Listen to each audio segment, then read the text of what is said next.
மண்சரிவு அபாயம் காரணமாக கடும் மழை பெய்யும் சந்தர்ப்பங்களில் தெற்கு அதிவேக வீதியின் கொம்மாதுவ தொடக்கம் இமதுவ வரையான பகுதியை மூட வேண்டி ஏற்படுவதாக வீதி அபிவிருத்தி அதிகார சபை தெரிவிக்கின்றது.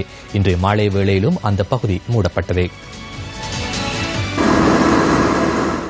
மண் சரிவு அபாயம் காரணமாக தெற்கு அதிவேக வீதியின் கொக்மாதுவ தொடக்கம் இமதுவ வரையான பகுதி கடந்த 1ஆம் திகதி மூடப்பட்டது. அதன் பின்னர் பல சந்தர்ப்பங்களில் குறித்த பகுதி மூடப்பட்டதுடன் நேற்றிரவு முதல் இன்று பிற்பகல் வரை 2 தடவைகள் வீதி மூடப்பட்டது.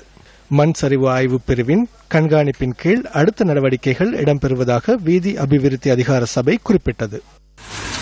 இதேவேளை செயற்திறனற்ற நீர் முகாமைத்துவம் காரணமாக இந்த நிலைமை ஏற்பட்டுள்ளதாக அப்பிரதேச மக்கள் தெரிவிக்கின்றனர்.